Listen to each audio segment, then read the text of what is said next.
Good evening and welcome to our daily devotional reading.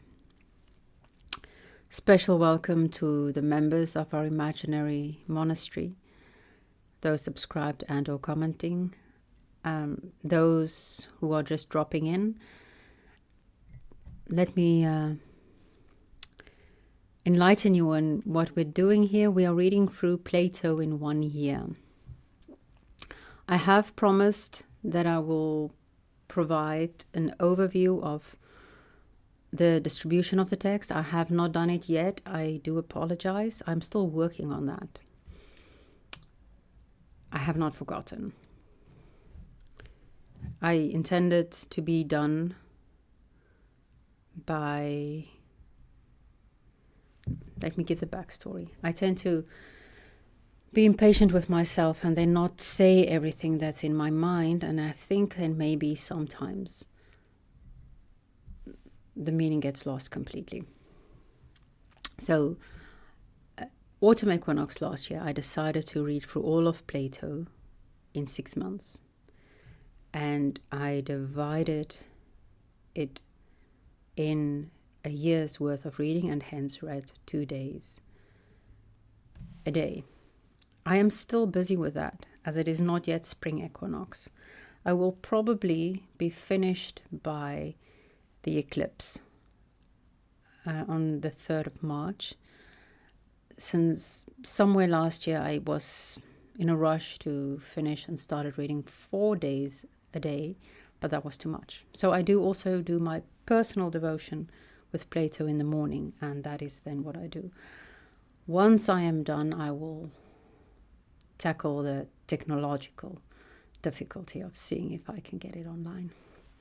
Long story, just to excuse myself for the fact that I have not made good on a promise yet. That all being said, let's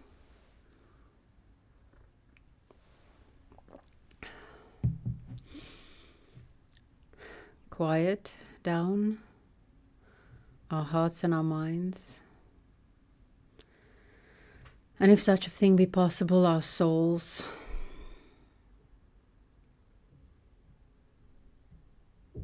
It's midweek.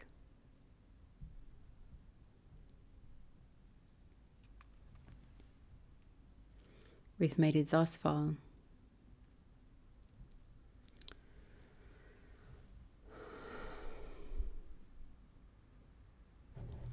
Let's listen to Plato.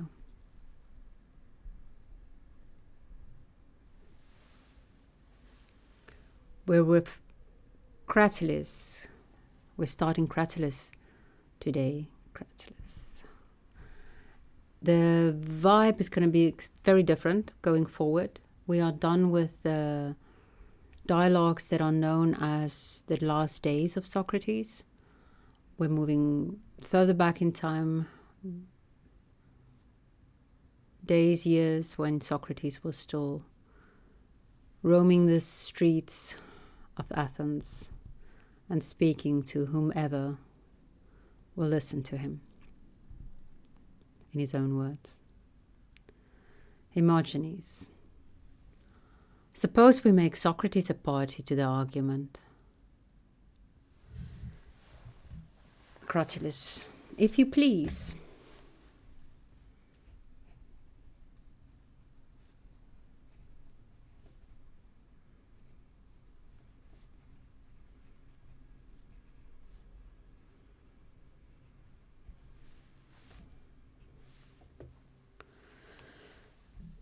Hermogenes.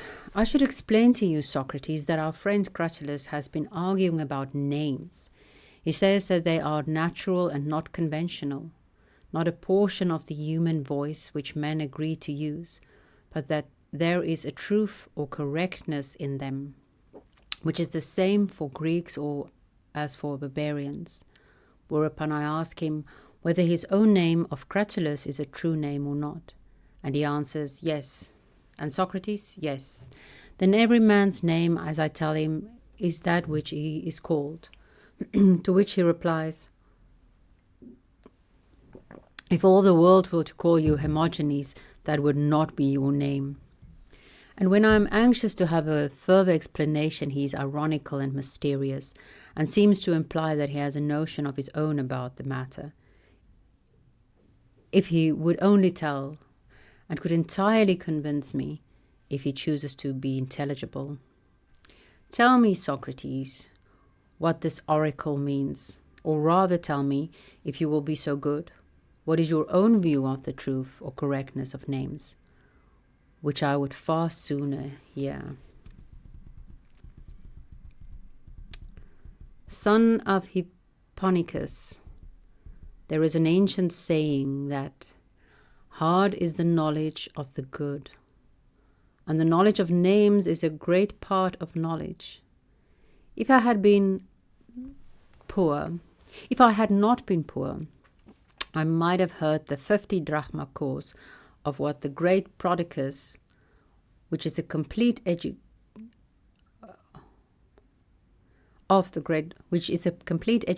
in grammar and language. These are his own words. And then I should have been at once able to answer your questions about the correctness of names. But indeed, I have only heard the single drachma course, and therefore I do not know the truth about such matters. I will, however, gladly assist you and Cratylus in the investigation of them. When he declares that your name is not really Hermogenes, I suspect that he is only making fun of you. He means to say that you are no true son of Hermes, because you are always looking after a fortune and never in luck. But, as I was saying, there is a good deal of difficulty in this sort of knowledge, and therefore we had better leave the question open until we have heard both sides.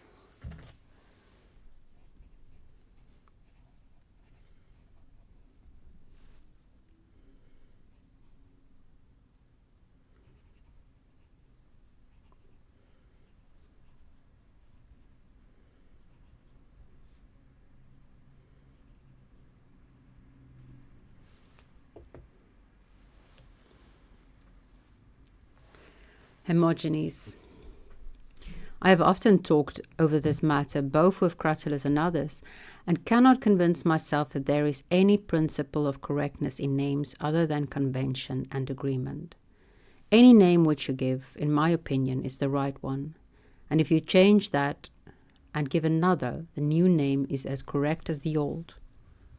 We frequently change the names of our slaves, and the newly imposed name is as good as the old, for there is no name given to anything by nature. All is convention and habit of the user.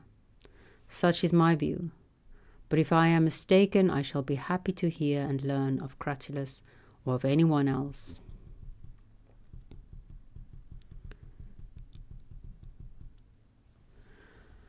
I dare say that you might be right, Hermogenes. Let us see. Your meaning is that the name of each thing is only that which anybody agrees to call it. That is my notion. Whether the giver of the name be an individual or a city? Yes. Well, no. Let me take an instance. Suppose that I call a man a horse, or a horse a man. You mean to say that a man will be rightly called a horse by me individually, and rightly called a man by the rest of the world? And a horse again would be rightly called a man by me, and a horse by the world? Is that your meaning? It would, according to my view.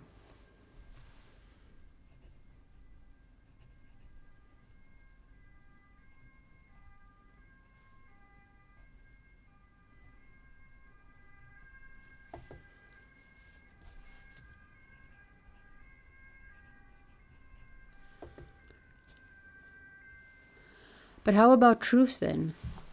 You would acknowledge that there is in words a true and a false? Certainly. And there are true and false propositions? To be true, to be sure. And a true proposition says that which is, and a false proposition says that which is not? Yes. What other answer is possible? Then in a proposition there is a true and a false? Certainly. But is the proposition true as a whole only, or are the parts untrue? No, the parts are true as well as the whole. Would you say the large parts are not the smaller ones, or every part? I would say that every part is true. Is a proposition resolvable into any small part smaller than a name? No, that is the smallest. Then the name is a part of the true proposition. Yes. Yes, and a true part, as you say. Yes. And is not the part of a falsehood also a falsehood? Yes. Then if propositions may be true and false, names may be true and false. So we must infer.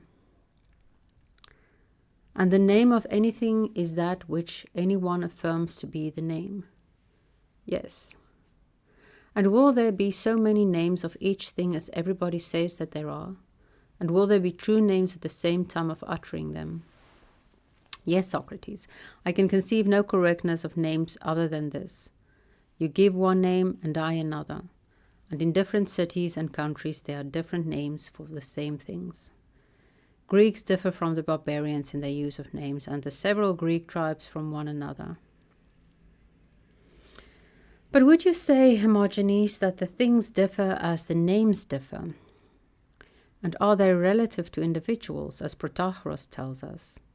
For he says that man is the measure of all things, and that the things are to me as they appear to me, and that they are to you as they appear to you. Do you agree with him, or would you say that things have a permanent essence of their own?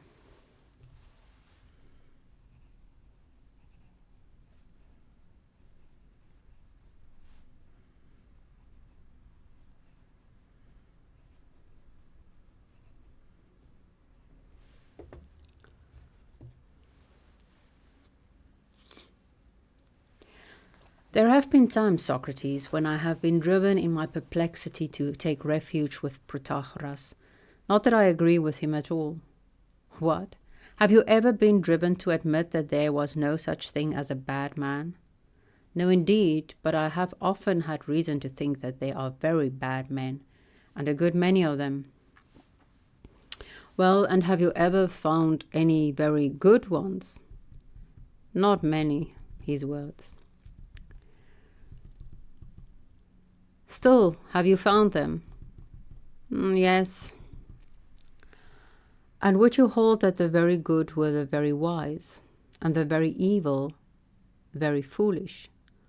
Would that be your view? It would. But if Protagoras is right, and the truth is that things are as they appear to anyone, how can some of us be wise and some of us foolish? Impossible. And if on the one hand wisdom and folly are really distinguishable, you will allow, I think, that the assertion of Protagoras can hardly be correct. For if what appears to each man is true to him, one man cannot in reality be wiser than another. He cannot.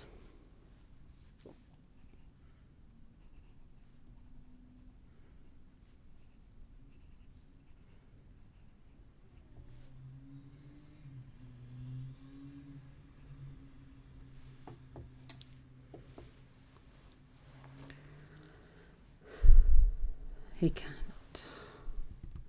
Nor will you be disposed to say that with Euthydemus that all things equally belong to all men at the same moment and always. For neither on his view can there be some good and others bad, if virtue and vice are always equally to be attributed to all. They cannot. But if neither is right, and things are not relative to individuals, and all things do not equally belong to all at the same moment and always, they must be supposed to have their own proper and permanent essence.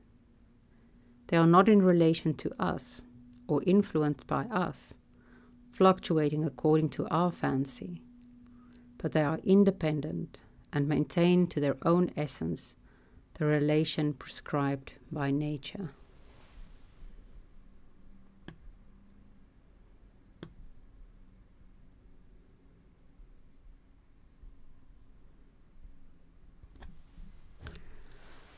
I think, Socrates, that you have said the truth.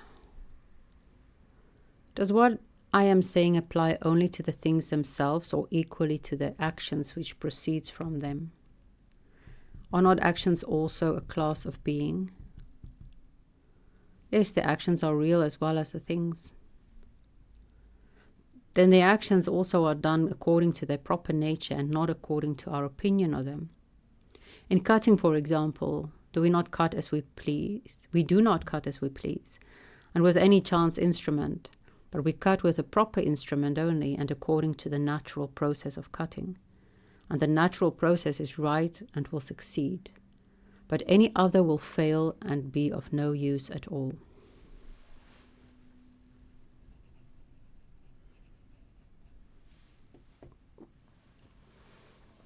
I could say that the natural way is the right, Hermogenes responded, and Socrates. Again, in burning, not every way is the right way, but the right way is the natural way, and the right instrument the natural instrument. True. And this holds good of all actions. Yes. And speech is a kind of action. True. And will a man speak correctly when he speaks as he pleases? Will not the successful speaker rather be he who speaks in the natural way of speaking, and as things ought to be spoken, and with a natural instrument? Any other mode of speaking will result in error and failure. I quite agree with you. Thus far, a scripture of the evening. I wish to just reread one part. But if neither is right, a very, very Platonic way,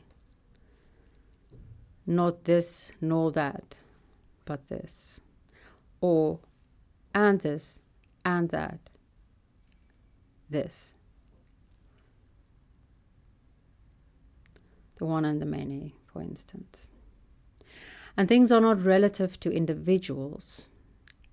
See, and things are not relative to individuals, and all things do not equally belong to all at the same moment.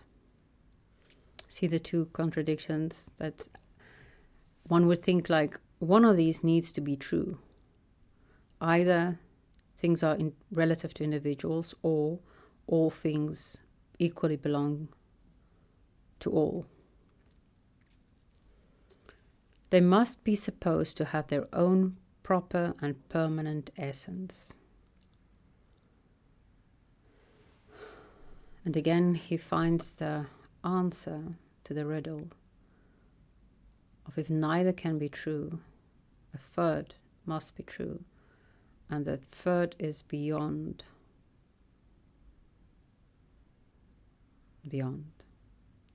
They are not in relation to us or influenced by us, fluctuating according to our fancy, but they are independent and maintain to their own essence the relation prescribed by nature.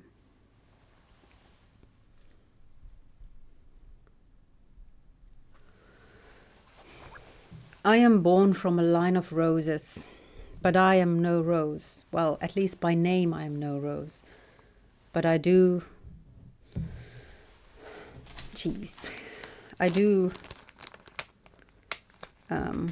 how can I say that? I am gifted with roses, often, due to my lineage.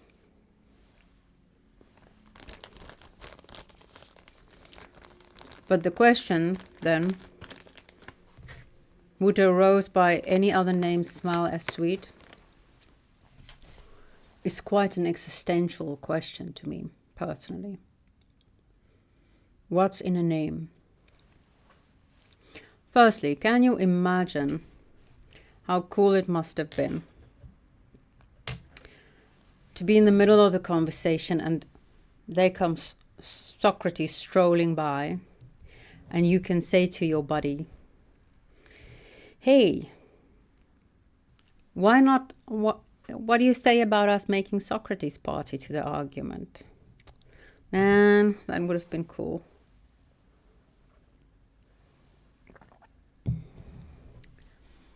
And then, as Socrates did not have enough money to pay for the full course, I did not have enough, I don't want to say intelligence, attention. I did not pay enough attention because I know for a fact that this very topic is covered in the philosophy of language. And I hear the voice that comes to me is, although I know this is Joe's field, is Alex O'Connor, and I hear him saying things about, oh man, now that's gone. It was there.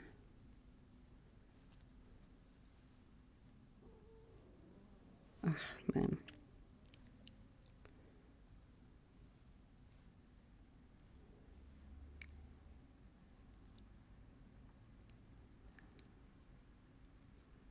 Oh, yes, of course. Oh, I've heard many people, that's why I'm confused.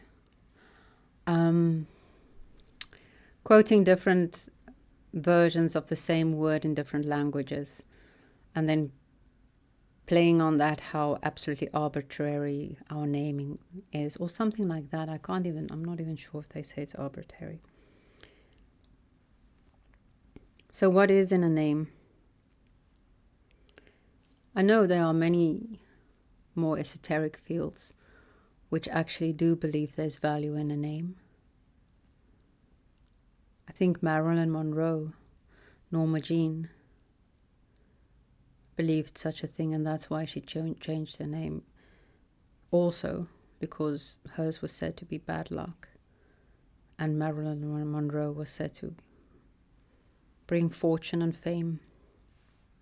Something like that. Maybe my source was mistaken. I haven't read it in a very long time. Maybe I am mistaken. There were some moments during this passage where I was thinking, oh, come on, Socrates. That's not the argument. Like, no one is asking whether a horse can be called a man. We're like talking of personal names. Is it proper names? Let's just say personal names, not proper names.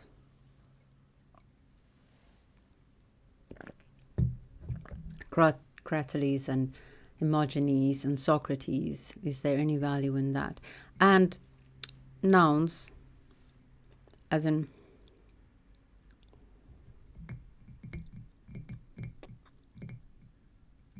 no, sorry, I am mistaken. That is not the mistake. That he's right. It could as well be said that. Because I was thinking of book, but that's the same as a horse or a man. Sorry, Socrates. Once again, you were right. And I was just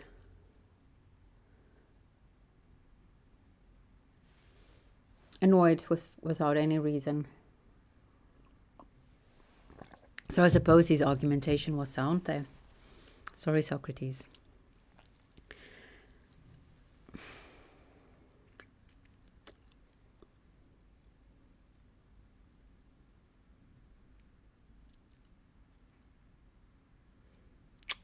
Then I wrote down man being the measure of all things.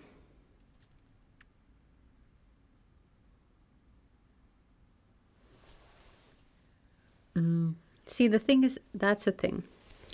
My understanding of the question differs from Socrates' understanding of the question. And this is something good to realize when we have these sorts of conversations.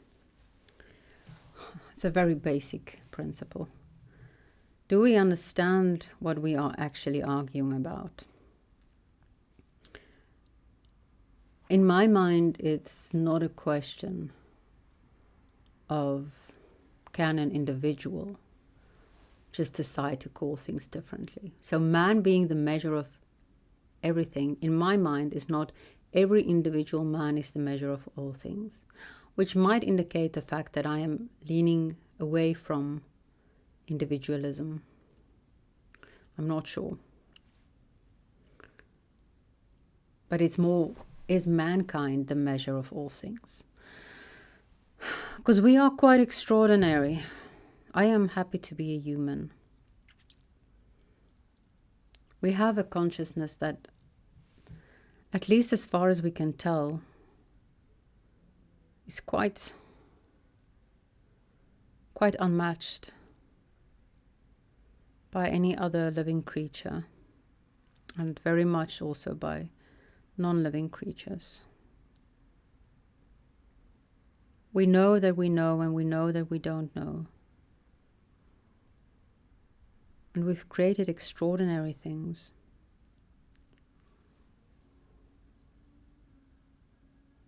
And we search. We are the wanderers of the universe.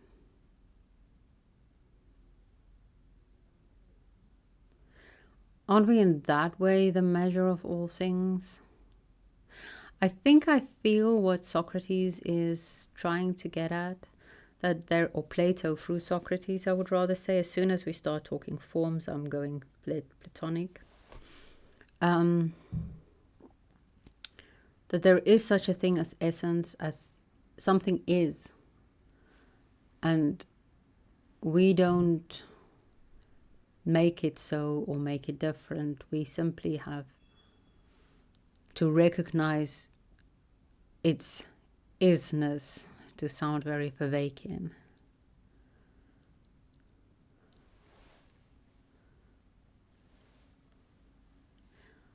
I don't know if that's necessarily necessary.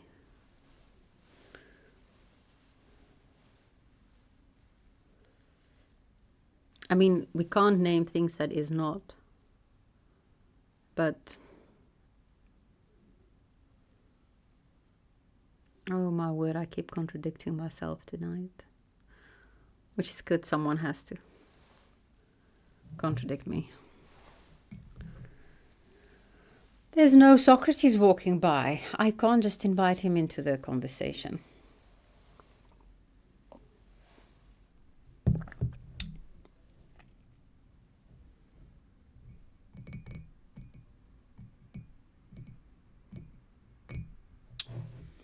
I don't know.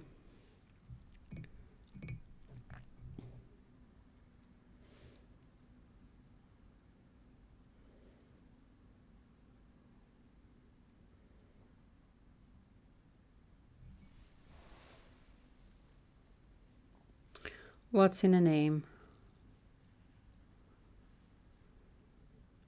Is there something in a name?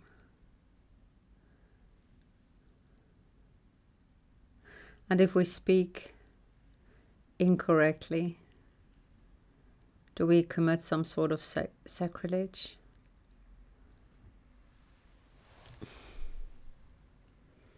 Are the poets priests?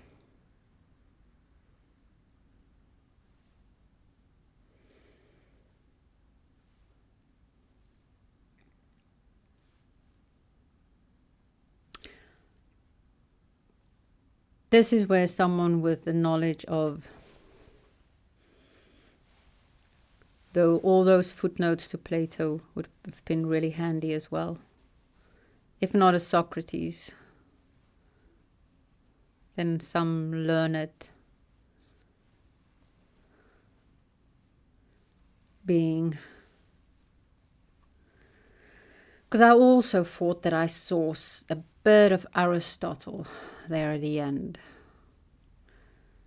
and how things have a right way of being cut and lit on fire. But maybe I'm mistaken.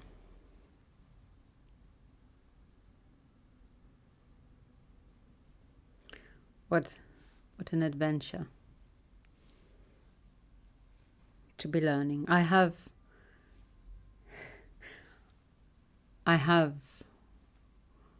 rewatch things that I posted very, very long ago. And then I said things that I'm now like, oh, of course Heidegger said that already. How could you not have known that? And I just didn't. So we learn. That's a good thing.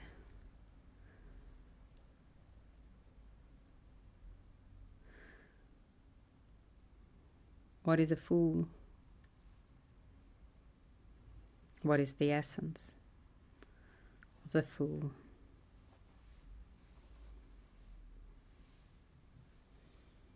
And what is wisdom? May we keep learning. And in the process, may the spirit of Sophia be with you.